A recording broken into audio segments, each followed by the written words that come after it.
Hey, mga kababayan, may nakuha tayong report. Actually, nakuha ko kasi yung report kaninang madaling araw dito sa Amerika.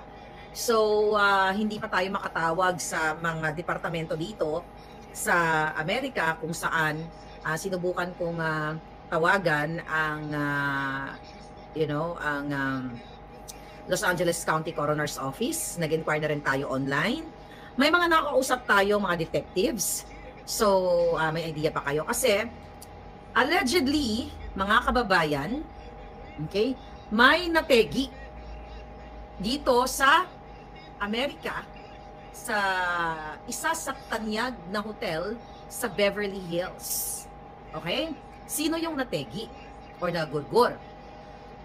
According sa report na nakuha natin, na galing din sa circle ni Liza Tanas, nakasama nila, di ba, nandito si Liza Tanas sa Amerika, kung saan umattend sila ng Manila Film Festival. Alright?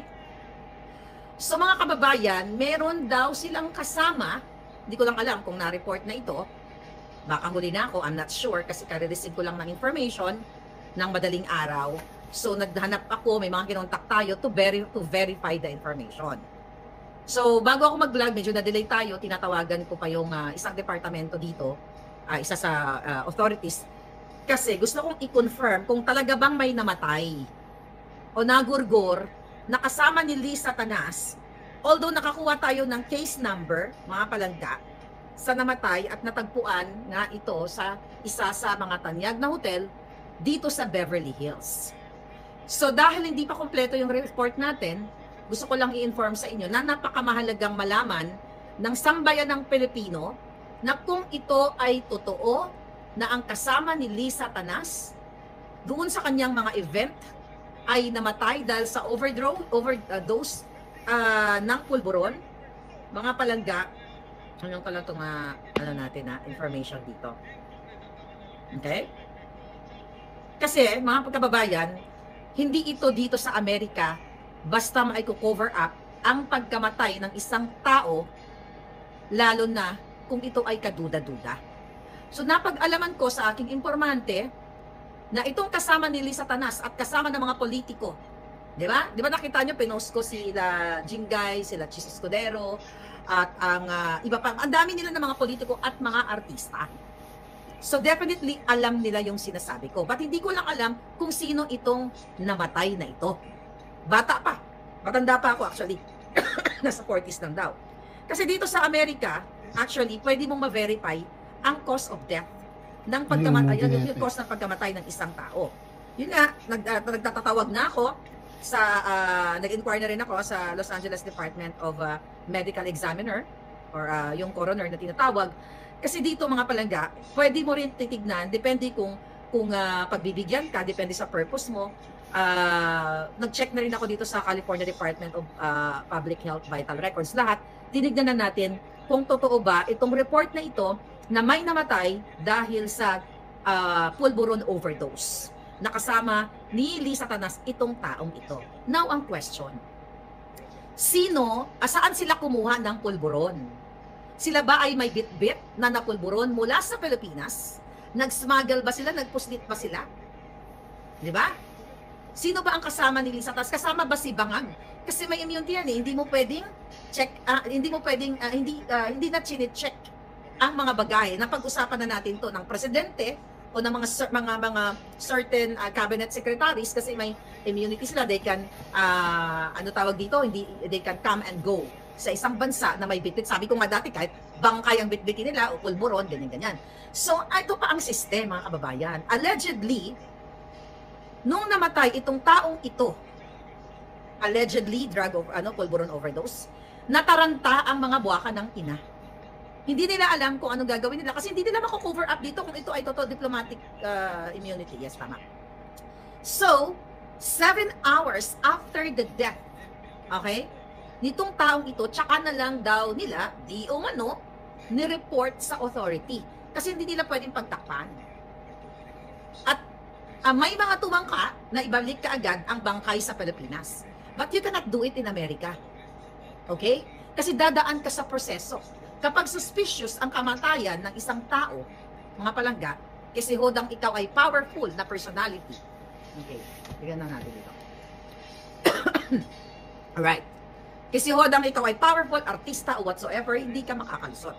Remember si Gene Hackman, di ba? Namatay si Gene Hackman. Well, artista yon. You know that already. Yung una, ang daming suspicious din. Baka na gas poison or, you know, kung ano man. But later on, na-rule out na, you know, it's heart problem. Dalawas na kasama sa bahay. So, iniimbestigahan. So, ayon sa ating source, kaya hindi pa mauwi-uwi ang bangkay. I don't know kung sino kasi wala naman, hindi ko naman lahat kilala yung mga amiga ni Liza Tanas. Alright? Hindi natin alam kung babae o lalaki. Yung iba nagmamaang-maangan eh, no? Kayo talaga. Pero ito ay mayaman din na tao well, ang dami kasing pwedeng angle. Baka naman itong taong namatay ay matino, tapos pinalaklak at sinalaksakan dito ng pulburon. So yan ngayon ang problema ni Liza Tanas. Alzheimer's and pacemaker, yes, sabi nito kaysa, yes, si Gene Hackman. So ito ngayon ang problema ng Marcos Bangag administration. Paano ngayon ninyo pagtatakpan na may kasama kayong nategi dito sa Amerika pa nategi sa Los Angeles and sa Beverly Hills. So siya lang kinamatayan. At least, you know, namatay ka sa Beverly Hills. Saan ka namatay? Ay, hindi ko na pa napakakasagot. Saan namatay yung friend mo? Doon sa Beverly Hills. So ang question dito mga kababayan, kung ito ay may katotohanan, I think totoo na may nategi, no? Kung ito ay allegedly 7 hours ni report, ang kanyang kamatayan, may mga titignan na anggulo ang authority. Pwedeng nag-obstruction of justice. Di ba? What you call it? Tampering, pagtatakpan mo, baka gusto nilang sabihin, inatake sa puso. For sure, baka yun kung sa Pilipinas kasi, pwede nilang palabasin na inatake sa puso o na ganito na ganyan kasi nababayaran lahat ng kapulisan. Pero dito sa Amerika, mga palangga, hindi mo pwedeng harangan o hindi mo pwedeng i-cover up yung pagkamatay ng isang tao. Kasi mananagot ka. Kaya I hope managot si Liza Tanas dito dahil kasama niya ito, according to our report. Kasi magkakaroon, kaya hindi pa na-release ang bangkay, ayon sa aking informante, kasi pagdududa na may foul play. Kasi nga, bakit 7 hours after lang nila ito inireport? Itong pagkamatay ng taong ito. Ngayon, mga palangga, okay? So kung ganito ang kanilang ginawa na pinagtakpan nila, yung mga nakapaligid, whether artista, si Liza Tanas, o sino man ang mga kasama nila, mga politiko, lahat yun iimbestigahan kung sino ang kasama ng taong ito nung namatay siya, bago siya namatay. Dito talagang, kaya yari kayo mga putang, mga buwaka ng ina ninyo, mga addictos kayo. Baka kasama pa si Bangag dito, hindi natin alam, nagsekreto lang. Hindi in-announce ang kanilang yung pagpunta dito, hindi natin alam, baka tumitira sila. O, diba? Sana namatay na lahat ng mga buwak ng ano. Sige na, magdurog na kayo. Ubusin nyo na yung pulburon. Magpakasasa kayo, Bangag. Para, dapat na si Bangag na yung naturba dito, di ba? Hinahabol talaga ng karma, sabi ni Dalia Monroe. So ngayon, mga palangga, okay? Kasi pwedeng, maraming pananagutan yung mga taong nakapaligid dito sa certain taong ito bago siya namatay. Kasi hindi natin alam.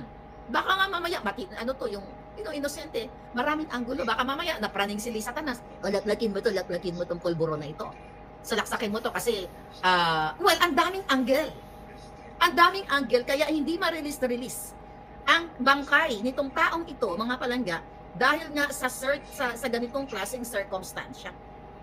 Mga kababayan. Right?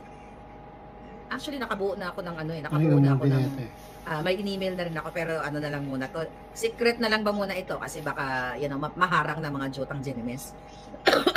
Kasi dito talagang pwede kang dito talaga, sa Amerika, marami kang pwedeng tawagan ng mga numbers na talagang pakikinggan ka. Kasi concerned ka. So, na-report ko, kanina, tumawag lang ako, nasabi ko may certain na namatay na taong ito. Sabi ko, allegedly, dito sa area na to. Wag na muna natin pangalanan ng pang-ang hotel.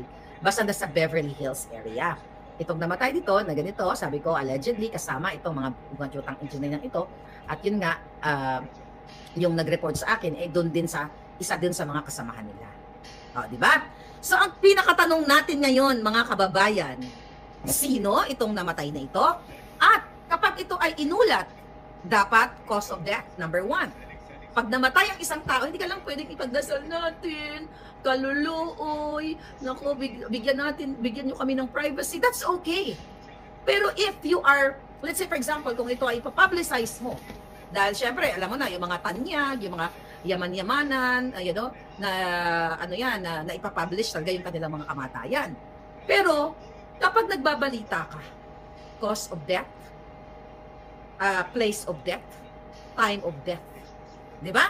Hindi ka pwedeng namatay siya. Naikikip hanging mo, magbabalita ka na hindi mo alam. But pwede naman yung, namatay si Gene Hackman, okay, doon sa ano ba siya, Texas, no? Is it in Texas? Si Gene Hackman, yung may lugar niya, sa bahay niya and everything. Ang hindi lang na rule out, okay? Just to make it sure. Okay, tignan natin to. Google. Dalawang importanteng balita natin na may papakita ko ebidensya sa inyo ngayon.